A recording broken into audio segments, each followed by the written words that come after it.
Assalamualaikum warahmatullahi wabarakatuh. A'udzu billahi minasyaitonir rajim. Bismillahirrahmanirrahim. Alhamdulillahirabbil alamin. Wassallallahu ala sayyidina Muhammadin wa alihi wa sahbihi ajma'in. Allahumma rabbi shrah li sadri wa yassir li amri wa hlul 'uqdatam min lisani yafqahu qawli. Allahumma rabbi zidna ilman warzuqna fahma. Allahumma allimna ma yanfa'una wanfa'na bima 'allamtana birahmatika ya arhamar rahimin. Bapak Ibu yang dirahmati Allah Subhanahu wa taala, sebelumnya kembali kita ingatkan yang belum niat i'tikaf untuk berniat nawaitul i'tikafa fi hadzal masjid lillahi taala, dan untuk mengisi bainal isya'ain ini, waktu yang salah satu waktu yang paling dicintai Allah Subhanahu wa taala, yaitu bainal isya'ain, antara maghrib dan isya, dan yang satu lagi habis subuh sampai syuruk. Kita lanjutkan kajian kita tentang fikih haji dan umrah. Kita memohon kepada Allah, kita berdoa semoga dengan berkah kajian kita ini kita dimudahkan oleh Allah, diberikan kesempatan oleh Allah untuk menunaikan haji dan umrah. Kita doakan juga orang tua kita, adik, kakak kita semua, semoga diberikan kemudahan untuk melakukan haji dan umrah. Amin ya rabbal alamin. Kemudian insyaallah malam ini kita lanjutkan untuk dari hikmah ataupun manfaat disyariatkan haji sangat banyak. Yang pertama, manfaat yang menyangkut tentang akidah, keyakinan, yaitu untuk menguatkan iman. Karena kalau kita lihat, kalau kita cek ya, dari semua amalan haji dan umrah, tidak ada satupun amalan yang bisa yang sesuai dengan akal kita. Artinya ada manfaat ataupun ada hikmah yang bisa dipahami. Kalau misalkan kita tanya, kenapa keliling-keliling sa'i, safa, marwah, apa faedahnya? Kalau kita tanya ke akal kita, dia nggak tahu apa manfaatnya, nggak ada manfaat. Itu haji, umrah, safa, marwah, bolak-balik 7 kali, terus keliling-keliling Ka'bah. Sehingga suatu ketika Sayyidina Umar radhiyallahu anhu, ketika beliau mencium Hajar Aswad, apa kata beliau? Kata beliau, wahai Hajar Aswad, saya tahu kamu ini batu, kamu ini makhluk Allah dalam bentuk batu yang Allah letak di sini. Kalau enggak saya melihat Rasulullah menciummu, saya enggak mungkin saya cium kamu. Ngapain cium Hajar Aswad? Apa manfaatnya? Kalau kita cium istri ya wajarlah, cium istri wajar, karena itu sesuai dengan akal kita, memang sesuai dengan syahwat. Tapi kalau cium batu, udah yang dicium batu, apa manfaatnya? Enggak ada manfaatnya sama sekali kalau kita melihat cuma dari segi manfaat duniawi. Tapi disinilah haji, makanya manfaat utama dalam haji untuk menguatkan keyakinan ataupun untuk menguatkan keimanan. Sehingga dari haji kita bisa memahami bahwa kita menjalankan hidup ini cuman untuk menjalankan perintah Allah Subhanahu wa taala, tidak perlu bertanya kenapa. Kita disuruh salat, enggak perlu tanya ngapain salat. Disuruh wudu, silahkan wudu, enggak perlu nanya ngapain salat, ngapain wudu. Makanya kata ulama, kita kalau mazhab Syafi'i, mohon maaf, kita nyentuh kemaluan, tapi yang dicuci muka. Nyentuh kemaluan batal wudu, yang dicuci muka, kaki. Apa hubungan kemaluan sama muka? Enggak ada hubungan. Kalau kita pengen cek, kalau kita tanya ke akal, apa manfaatnya, apa hubungannya kita nyentuh kemaluan tapi yang kita basuh muka? Ya, itulah yang namanya ta'abbudi. Artinya kita dituntut oleh Allah untuk mengamalkan sebuah ibadat tanpa mengetahui alasan ataupun hikmah di belakangnya. Dan yang hal seperti itu baru kelihatan ibadat. Tapi kalau misalkan kita nyari duit, kita anggap misalkan nyari duit ibadat. Kalaupun Allah nggak nyuruh, kita bakal nyari duit. Misalkan ataupun buka puasa, misalkan buka puasa dianggap. Kalaupun misalkan Allah nggak nyuruh, nggak mewajibkan buka puasa, kita tetap makan. Sehingga dalam Islam nggak diwajibkan makan, nggak ada kewajiban untuk makan. Ada misalkan ada ayat yang mengatakan wajib makan zuhur, wajib makan malam, wajib makan siang, sarapan. Enggak ada. Kenapa Allah tidak mewajibkan? Enggak perlu. Karena itu hal yang memang disukai oleh nafsu, sehingga enggak perlu Allah wajibkan. La ilaha illallah. Inilah haji. Manfaat yang pertama dari haji untuk manfaat al-aqdiyah fil iman, yaitu manfaat yang menyangkut tentang keyakinan, keimanan. Yaitu untuk menguatkan keimanan, untuk menguatkan yakin ke Allah Subhanahu wa taala, sehingga kita sanggup mengamalkan sebuah ibadat yang kita sendiri enggak tahu manfaat. Apa manfaat cium Hajar Aswad? Enggak ada kecuali karena iman. Termasuk Sayyidina Umar radhiyallahu anhu, kata beliau, kalau bukan karena saya melihat Rasulullah menciummu, sungguh saya tidak akan mencium. Karena kalau dilihat dari segi manfaat duniawi, enggak ada. Jadi benar-benar manfaat menyangkut tentang keimanan. Yang kedua, manfaat an-nahiyah ar-ruhiyah. Jadi manfaat yang menyangkut tentang dari sisi ruhi, nafsu, untuk mendidik hawa nafsu. Haji itu sangat besar untuk mendidik hawa nafsu. Karena amal haji susah, berat. Ini susah apalagi kalau musim haji, ya subhanallah. Itu Safa Marwah berapa berdesaknya manusia di situ. Sabarnya minta ampun. Harus disitulah kita dididik untuk sabar. Dalam haji, ketika tawaf itu sabar, apalagi biasanya haji musim panas, ya subhanallah. Itu benar-benar kita dituntut untuk mendidik hawa nafsu sana. Makanya kata beliau di sini yang kedua, manfaat yang kedua dari kalau dilihat dari segi ruhi, ya, ataupun hawa nafsu, untuk mendidik hawa nafsu. Yang selanjutnya an-nahiyah at-tarbawiyah, untuk pendidik, untuk mendidik, yaitu untuk mendidik kita sebagai manusia, baik bentuk individu atau negara, termasuk individu ataupun hak sosial, bagaimana kita membantu orang lain di situ. Itulah hal yang menyangkut tentang tarbawiyah. Yang selanjutnya an-nahiyah al-akhlaqiyah, untuk dari kalau lihat dari sisi akhlak. Haji juga mengajarkan akhlak di situ. Karena seperti ketika haji kita bisa mengetahui bagaimana hubungan saudara Islam. Mungkin kalau kita tidak haji, enggak kenal itu bagaimana saudara yang muslim. Bagaimana saudara muslim yang di Yaman, saudara muslim yang di Ethiopia. Tapi dengan haji, kadang-kadang kita bisa dapat kawan yang baru, kawan Islam yang baru dari negara yang jauh. Itu akhlak. Untuk membantu orang lain, dan ketika haji kita dituntut untuk tawadhu. La ilaha illallah. Masih banyak yang lain. Terus yang terakhir an-nahiyah al-iqtisadiyah, dari segi ekonomi juga. Ekonomi, terutama orang Mekah itu. Itu mungkin kalau di musim haji perputaran duit di Mekah itu sangat banyak. Sehingga dulu di zaman Rasulullah dulu pernah sebagian muslim saat itu khawatir ketika ada larangan untuk masuk orang kafir ke tanah haram.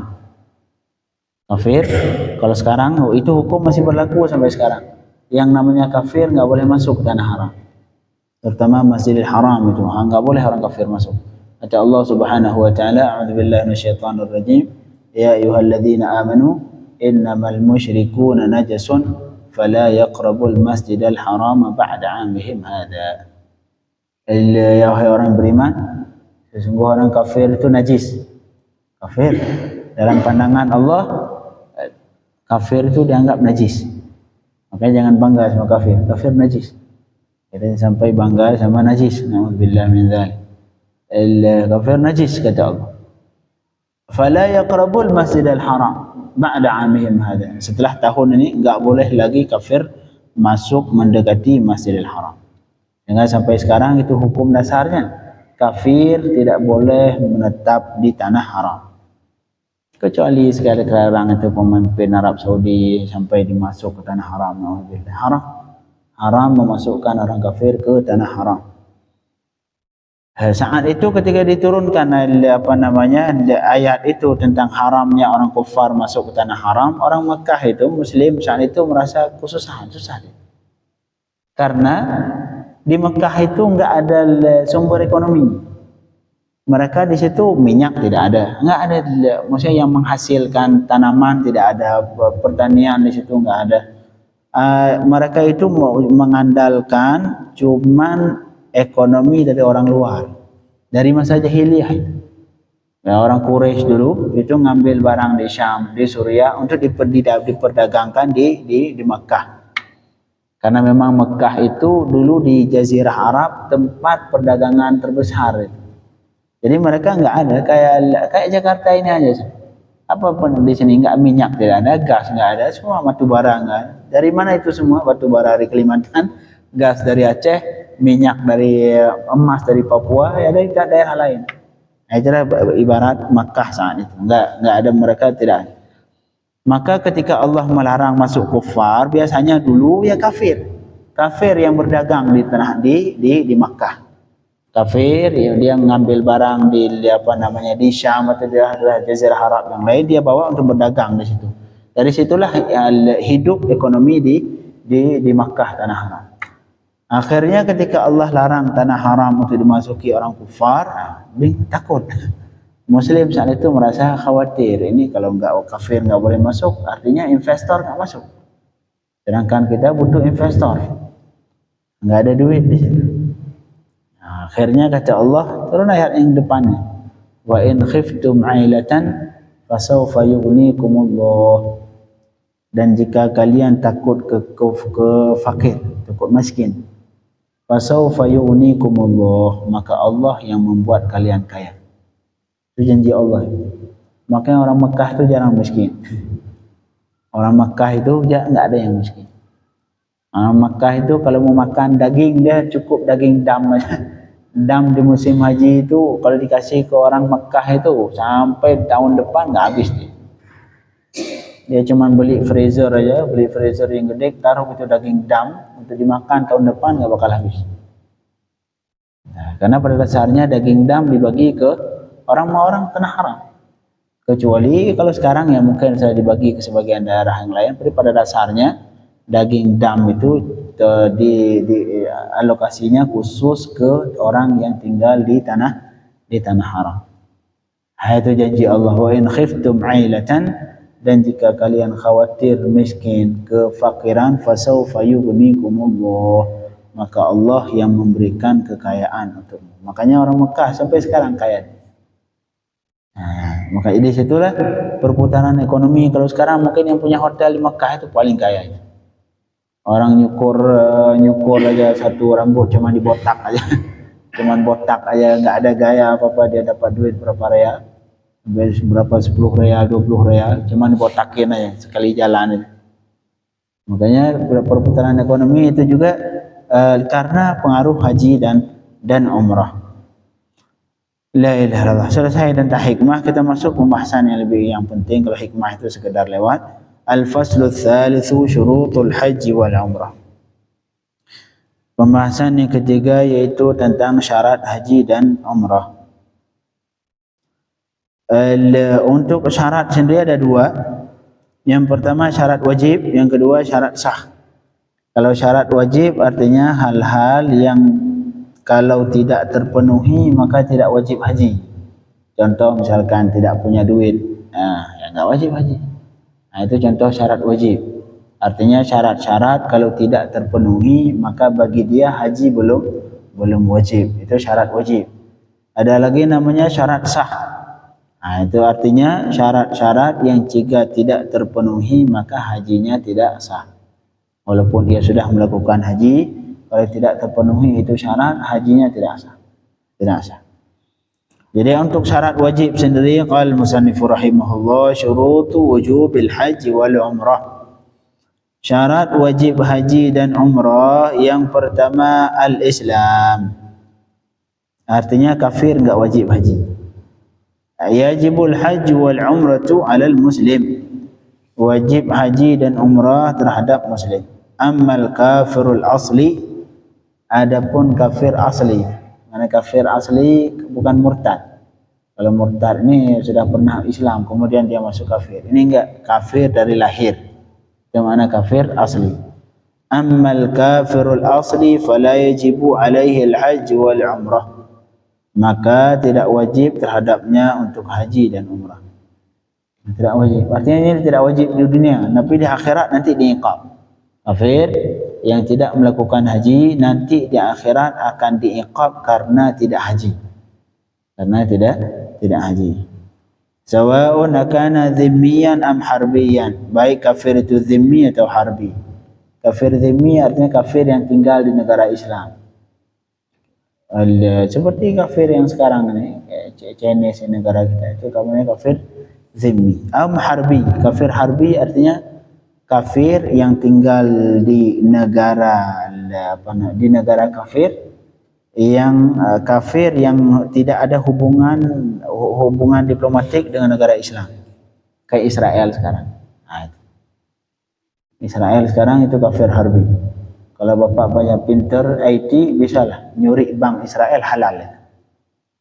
Itu bank di Israel.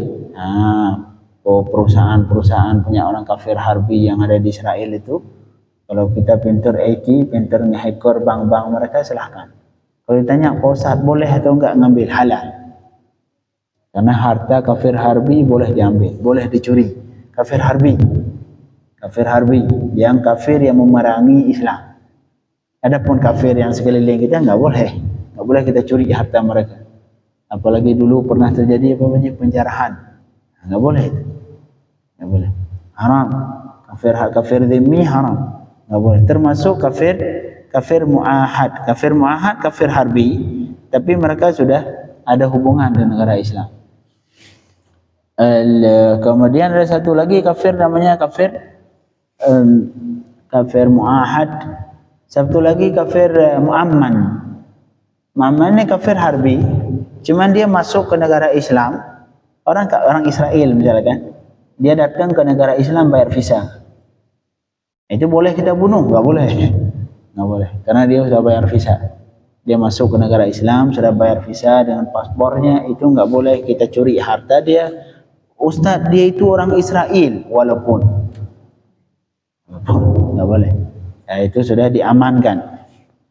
Jadi itulah kafir yang boleh dibunuh, cuman kafir harbi. Kafir harbi adalah kafir yang tidak ada hubungan dengan Muslim dan dia selalu memerangi negara Islam.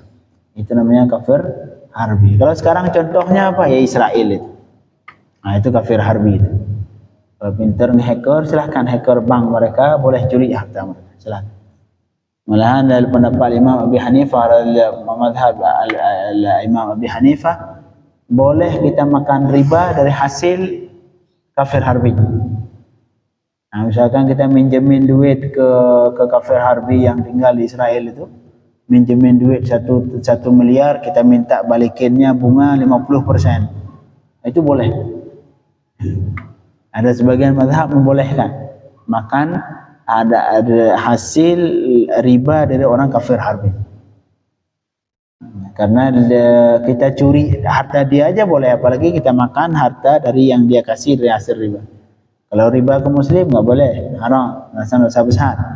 Tapi kalau riba dari orang kafir, kita pinjemin duit ke kafir harbi, kemudian kita suruh bayar lebih, pakai bunga 50% misalkan, boleh makan itu duit, boleh. Ada mazhab yang membolehkan, walaupun mazhab Syafi'i tidak membolehkan. Mazhab Imam Syafi'i tidak membolehkan. La ilaha illallah. Jadi kafir harbi tidak wajib haji, baik dhimmi ataupun harbi, sawa'un akana kitabiyan am wathaniyan. Baik kafir itu kafir kitabi atau wathani. Kitabi artinya kafir yang anak Yahudi dan Nasrani. Kafir kitabi. Am wathani ataupun wathani yang kafir yang selain itu. Selain selain Yahudi dan Nasrani. Konghucu, Buddha, Hindu, itu semua wathani. Kafir yang berpatung. La ilaha illallah. Lianna al-hajj alasannya karena haji dan umrah ibadatan la tasihhu min ghairil muslim. Karena haji dan umrah adalah dua ibadat yang tidak sah dari selain Muslim. Orang lain melakukan tidak sah. Fala yutalabu bihima fid dunya halal kufr. Maka si kafir itu tidak dituntut untuk melakukan haji dan umrah di dunia selama ia kafir. Selama ia kafir, walaupun dia tinggal di negara Islam, tidak boleh kita paksa dia untuk melakukan haji. La ilaha illallah.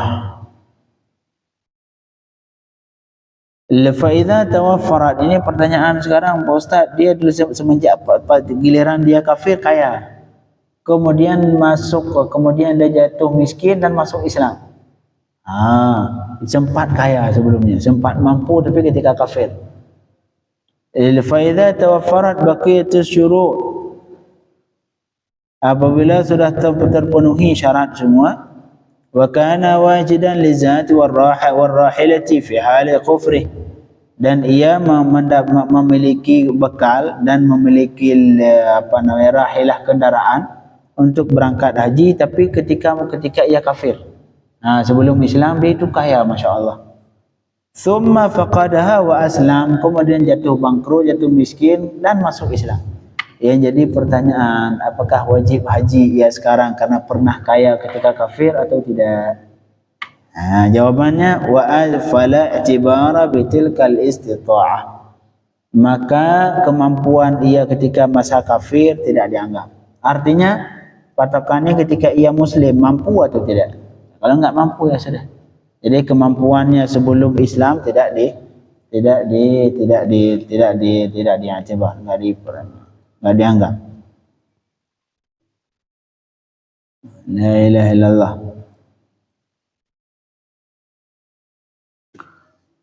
Allahumma salli ala sayyidina Muhammad. Itu kafir asli. Dari pembahasan kita tadi, kafir asli artinya kafir semenjak lahir.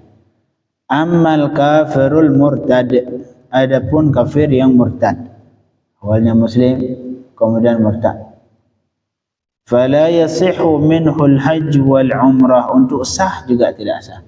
Tidak sah darinya baik haji atau umrah, dua-duanya tidak sah. Ya, kafir murtad enggak sah haji. Walakin tajibani alaihi, ini perbedaan. Kalau murtad tapi haji tetap diwajibkan, wajib. Haji dan umrah masih tetap wajib terhadap orang kafir yang murtad. Walaupun tidak, kalau misalkan ia melakukan selama ia murtad, tidak sah juga. Tapi wajib, artinya nanti di hari kiamat ia bakal dituntut oleh Allah Subhanahu wa taala. Marhaba. Kafir yang murtad. Artinya dia kafir dulu. Enggak, dia muslim dulu. Muslim ya, kafir. Setelah itu dia wajib pergi haji dan umrah. Tetap. Jadi selama dia murtad itu wajib haji. Cuman untuk saat itu dia tidak boleh melakukan dia. Kalaupun dia paksain haji selama murtad, dia tidak sah. Terus solusinya bagaimana? Masuk Islam. Dia wajib masuk Islam dulu dan wajib melakukan haji. Sekarang kan untuk masuk haram nggak boleh itu. Kafir. Dia tidak sah. Makanya untuk selama ia murtad itu tidak sah. Terus gimana maksud wajib, Ustaz? Dia wajib tapi tidak sah. Artinya dia tetap diwajibkan haji.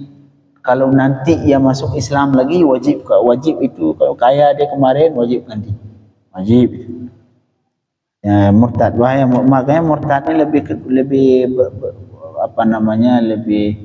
hukumannya lebih berat dibanding yang memang kafir asli.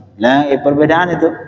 Lakin tajibani alaih, tetap haji dan umrah wajib untuk ia lakukan, wajib.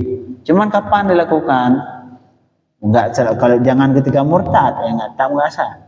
Wajib masuk Islam lagi dan kemudian baru haji.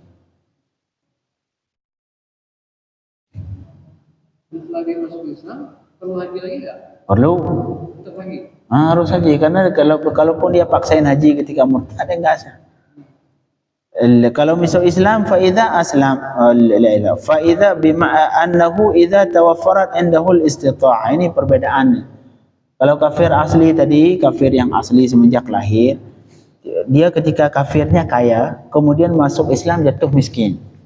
Jatuh miskin dan masuk Islam, itu wajib haji dia? Enggak, karena kekayaan dia ataupun kemampuan dia selama kafir tidak dianggap. Kalau murtad, idza tawaffarat indahu al-istita'ah fi halatir riddah.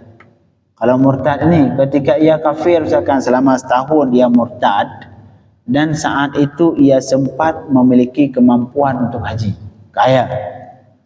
Kemudian thumma fa idza aslama Kemudian apabila ia masuk Islam wa huwa mu'sir, tiba-tiba ia saat itu jatuh miskin. Apa hajinya? Wajib atau tidak? Hukumnya damal wujub fi dhimmatih, maka haji tetap wajib dalam tanggungannya. Artinya dia tetap punya utang haji. Wa yutalabu bihima, dan ia itu kapan saja akan dituntut untuk melakukan haji. Kenapa? Karena selama murtad ia pernah mampu melakukan haji. Walaupun sekarang ketika masuk Islam kembali dalam keadaan miskin. Nah, itu beda jadi utang. Kalau kafir tadi enggak jadi utang. Kafir tadi tidak jadi kafir asli, enggak jadi utang. Itu syarat pertama, yaitu Islam. Untuk syarat yang kedua untuk wajibnya haji al-bulugh, yaitu baligh. Yajibul haji wal umratu 'alal baligh, wajib haji dan umrah ke orang yang baligh. Baligh artinya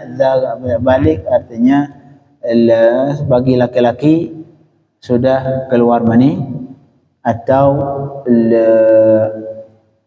sudah keluar mani, atau kalau laki-laki mungkin badannya agak kecil, biasanya itu lama keluar mani. Itu dengan sampai umur 15 tahun. Kalau umur sudah sampai 15 tahun, dan patokannya ini umur tahun qamari, bukan tahun syamsiah, bukan tahun miladi ini, Masehi bukan, tapi tahun Hijriah. Kalau 15 tahun Hijriah, karena tahun Hijriah lebih cepat. Enggak sampai 300 berapa 56 tahun, 65 tahun enggak sampai. Karena Hijriah ini kalau enggak 30 29. Sedangkan tahun Masehi antara 30 dan 31. Jadi Hijriah ini lebih cepat.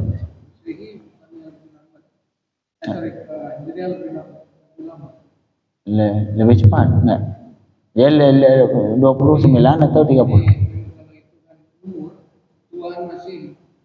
Ya. Ya. Lebih cepat tua. Kalau Hijriah lebih cepat tua. Lebih cepat tua. Kalau misalkan orang tahun Masehi 15 tahun, itu kalau Hijriah pasti sudah 15 lewat.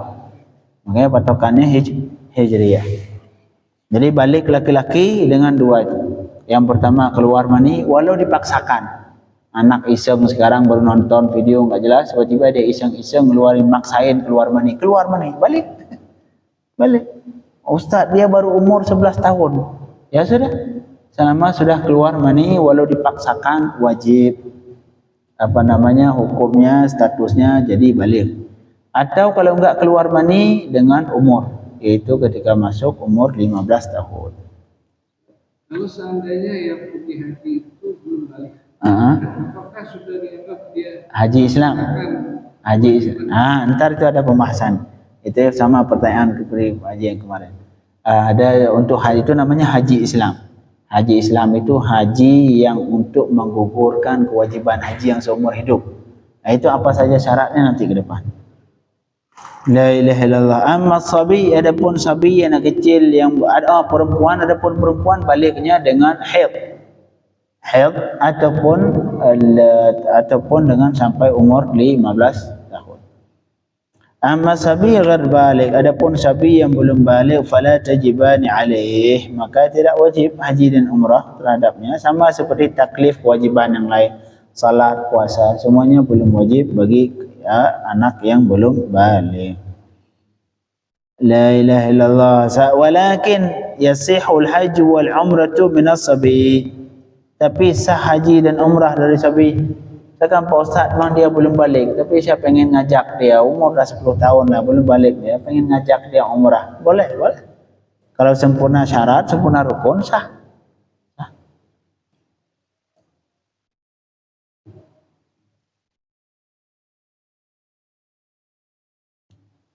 Malahan bayi boleh bawa ikut haji bayi, boleh. Ntar kita lihat apakah cukup syarat untuk haji Islam atau tidak, itu pembahasan lain.